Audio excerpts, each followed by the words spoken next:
दोस्तों, हांगकांग पे ताइपो डिस्ट्रिक्ट में एक ऐसी बिल्डिंग फायर लगी जिसने पूरे दुनिया को हिला दिया। एक हाई राइज हाउसिंग कॉम्प्लेक्स जिस पर रेनोवेशन चल रही थी और उसके बाहर लगी बैम्बू स्काफोल्डिंग और ग्रीन नेटिंग ने सिर्फ कुछ ही मिनट्स में ऐसी आग पकड़ी कि 55 से ज्यादा लोग मर गए, हजारों लोग बेघर हो गए और पूरे हांगकांग शॉक में चला गया। आज इस वीडियो में हम इस आग का पूरा सच, पूरा सीक्वेंस, कैसे फैली, कहां गलती हुई, कौन जिम्मेदारी है और हांगकांग की सरकार क्या एक्शन ले रही है, सब कुछ डिटेल में समझेंगे। नमस्कार दोस्तों, स्वागत है आप सबका। हम बात करने वाले हैं एक ऐसे इंसिडेंट की जिसे हांगकांग की रीसेंट हिस्ट्री का सबसे बड़ा हाउसिंग डिजास्टर कहा जाता है। पूरे शहर को हिला देने वाली ये आग वांग फुंग कोट नाम के हाउसिंग कॉम्प्लेक्स में लगी और जो हुआ उसने दुनिया को शॉक कर दिया। दोस्तों, हांगकांग का ताइपो डिस्ट्रिक्ट एक शांत जगह माना जाता है, लेकिन 26 नवंबर की सुबह यहाँ एक ऐसे सीन बना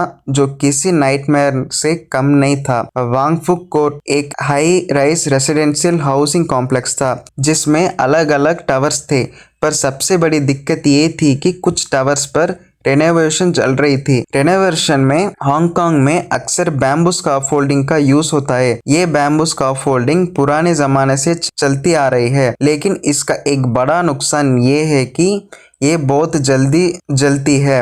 इस स्काफोल्डिंग के ऊपर एक ग्रीन कंस्ट्रक्शन नेट भी होता है जो हवा में आग को और तेज फैलाता है। सुबह सुबह लोग नॉर्मल रूटीन कर रहे थे। कुछ लोग काम के लिए निकलने की तैयारी में थे, कुछ लोग ब्रेकफास्ट बना रहे थे और कुछ लोग अभी भी सो रहे थे। इसी बीच एक टावर के बाहर से धुआं उठा दिखा। शुरू में लोगों को लगा कि शायद कोई छोटा सा बिल्डिंग स्पार्क होगा, लेकिन कुछ ही मिनट्स में हवा तेज हो गई और बैम्बू स्काफोल्डिंग में आग को पूरी बिल्डिंग के ऊपर चढ़ा दिया। आग सिर्फ नीचे से ऊपर नहीं गई, बल्कि हवा के प्रेशर से साइड वॉक्स तक पहुंच गई। ग्रीन नेट जलकर नीचे गिरने लगा और उसके साथ लोगों के बालकनीज तक आग का पहुंची। दोस्तों, एक हाई राइज बिल्डिंग में जब आग ऊपर की तरफ फैलती है तो लोगों के पास सिर्फ दो रास्ते होते हैं, या तो नीचे उतरो या फिर रेस्क्यू का इंतजार करो। लेकिन प्रॉब्लम ये थी कि स्टेयरकेसेस में भी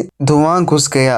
कई लोग अपने घरों में लॉक हो गए, विंडोज से हाथ हिलाते रहे, मदद मांगते रहे। फायर फाइटर्स ने बहुत कोशिश की, लेकिन स्काफोल्डिंग के दरवाजे जम हो गए थे। आग की वजह से रेस्क्यू क्रेन्स भी अप्रोच नहीं कर पा रही थी। लगभग 3 घंटे तक लोग चिल्लाते, जलते स्काफोल्डिंग को टूटते देखते और अपनी फैमिलीज को बचाने की कोशिश करते रहे। इस पूरे इंसिडेंट में 55 से ज्यादा लोग मर गए।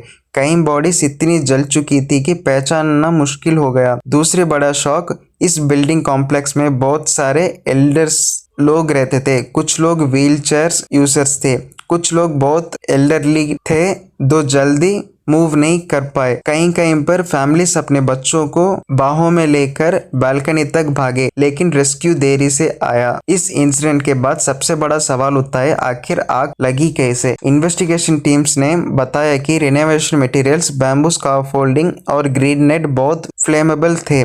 इस पर किसी ने प्रॉपर सेफ्टी ऑडिट नहीं किया था। कुछ जगह पर इलेक्ट्रिकल वायर्स और रेनोवेशन कंपनी के सेटअप में भी गड़बड़ मिली। हांगकांग पुलिस ने कुछ कंस्ट्रक्शन कंपनीज के लोगों को अरेस्ट तक किया है। इन पर मैनस्लैफ्टर जैसे चार्जेस लगाए जा रहे हैं, क्योंकि पुलिस का मानना है कि नेग्लिजेंस की वजह से इतनी बड़ी ट्रेजेडी हुई। इसी फायर के बाद हांगकांग गवर्नमेंट ने तुरंत इमरजेंसी मीटिंग बुलाई। हांगकांग में बैम्बू स्काफोल्डिंग को लेकर पुरानी डिबेट फिर से उठ गई। क्या ये सेफ है या नहीं? सरकार ने सिटी वाइड रेनोवेशन प्रोजेक्ट्स पर डबल ऑडिट का ऑर्डर दिया है। कई प्लेसेस पर स्काफोल्डिंग को हटा दिया गया है जब तक इन्वेस्टिगेशन कंप्लीट नहीं होती। इस इंसिडेंट ने एक और रियलिटी सामने लाई, हाई राइज लाइफ कितनी रिस्की होती है। अगर एक बिल्डिंग में रेनोवेशन हो रहा हो तो फायर सेफ्टी सबसे पहला प्रायोरिटी होना चाहिए, लेकिन यहाँ लोगों को बताया तक नहीं गया कि स्काफोल्डिंग फ्लेमेबल है। फायर एक्सिट्स ब्लॉक्स थे,